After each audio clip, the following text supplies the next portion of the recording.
Pogačar now starts to explode into life. There is no answer. Tadej is just the best rider in the world. 43 kilometers solo to take the yellow I jersey. think many riders would like to be in our place, to be a teammate of Tadej. Pogačar decides to strike with 15 and a half kilometers to go. But he's just better than everyone. You know, Pogacar's so much better than everyone, so much more clearly.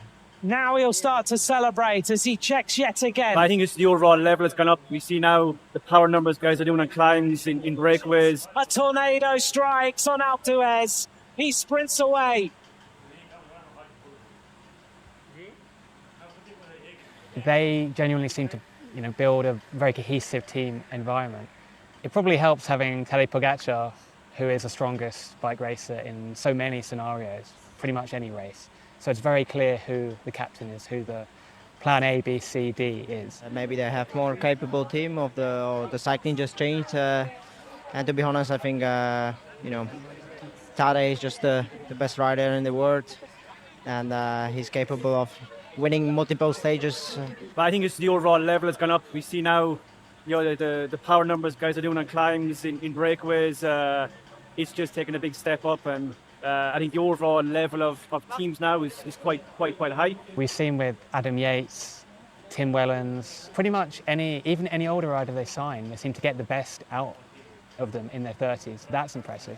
I think maybe 10 years ago you had your leader, one or two super domestiques, and then you had maybe other guys which were maybe a lower level. Whereas now, 7 riders, 8 riders are all at a huge level. Speed is just so much higher. So if you jump off the speed train, TGV, it's hard to get back. And we know now the demands of racing are no longer 6 watts a kilo, it's 6.4, 6.6 watts a kilo. And that's what we need to do in the preparation. I don't sense the same kind of pressure on most Tour de France teams where to win a single stage makes their tour, might even make their season. Frankly, it's almost a given with Pogačar, isn't it? If he's at a tour, he's going to win a stage. I don't think he's ever not won a stage. The pressure's off. When you put your leader in the position to win, and 9 times out of 10, maybe even more than that, he pulls it off. That creates an incredible atmosphere. Sky controls the race, and so it's a UAE, but in very different ways. UAE are more happy to let the racing happen and for it to be open, where Sky really shut down and controlled and chose the breakaway. But then we were happy for it to go to the finish if it wasn't a concern on GC. It was all about saving for the big moments in the mountains and the GC days. What impressed me with Team Sky was how they could do it for different Grand Tour winners. I think some people might have seen it as unromantic. I remember Sean Yates has told me it was like PlayStation cycling. You sign the best riders, you put them on the front, basically at a certain wattage, and you have Chris Froome, Bradley Wiggins, Geraint Thomas, and they can finish it off. Those great Grand Tour riders, they didn't have the capabilities or the confidence or maybe even the sense of flair that Pogačar has. I think it's quite good for the race how UAE ride, to be honest. They don't really get involved at all in shutting down the race or trying to control it too much in the start. We were never like that at Sky. It was all about just riding always at the front with Froome.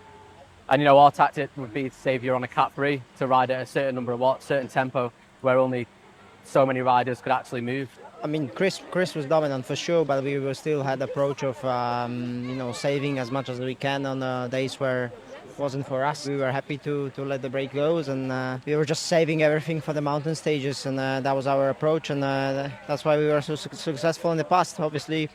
Yeah, even on the sprint days, it's changed quite a bit. I don't know if it's to do with the level of the riders, aerodynamics, or what, but a couple of years ago, no one wanted to go in a breakaway on a sprint day. And now it's even quite hard to get in those breakaways. So I think maybe some of the sprint stages will in the future see more breakaway opportunities, and there'll be fewer teams chasing to keep it together. The Slot from Lotto came within 1k to go, did the last 20k on his own, and we just brought him back inside a k to go. So yeah, that's changed, and also the days of 10-minute breakaways. So it's long gone. Pogačar has changed cycling. He's changed the conventions.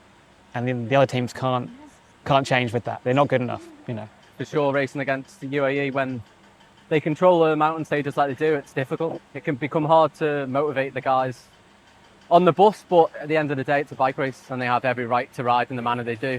There remains a kind of pro-cyclist respect for Tadej Pogačar and the rider that he is and the performances that he's putting in.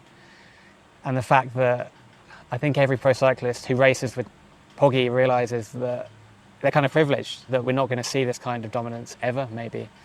I think if there is an opportunity to take the win, I would always take it. So I understand how we race. Yeah. UAE have a really strong team here. You know, it's something that we've seen for many, many years now. So they make the pace. We'll have our tactic behind and see what happens in the end. But it's quite, we're quite adaptable each day. That's the thing, like it pushes someone to be better than Pogačar. Like, I know it maybe seems to some fans that it's inevitable that he wins, and he is so dominant in stage races. You know, the stats bear that out. I think he'll be beaten in the next 2 years in a stage race, maybe the Tour de France, fair and square. And, you know, he's setting the benchmark, and, you know, someone else just has to be a little bit better. I think it is, you know, historic.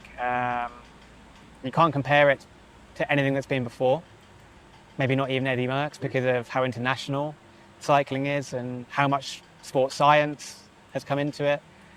I think we're living history. When you're working for 21 stages, and obviously the goal to winning the Tour was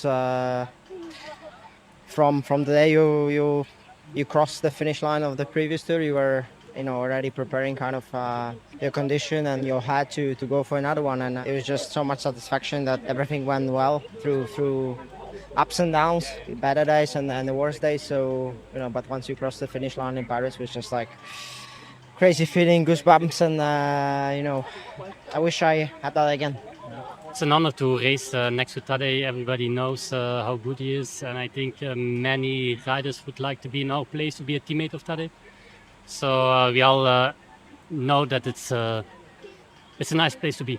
How nice is cycling, how nice is this sport, because it's one rider win, but to win he needs an entire team to help him. We're all very happy for each other. There's no egos. Everybody's 1000% committed. Nobody wants a personal sporting space. Everybody is here with a goal to help Tadej to get the yellow in Paris. We are different. We are a team with a great spirit, where everyone every morning wake up with smiling, with the ambition to bring something to the team, to make the team better, to make himself and all the other 150 people in the team better.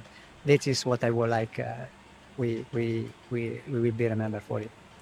I hope they will look back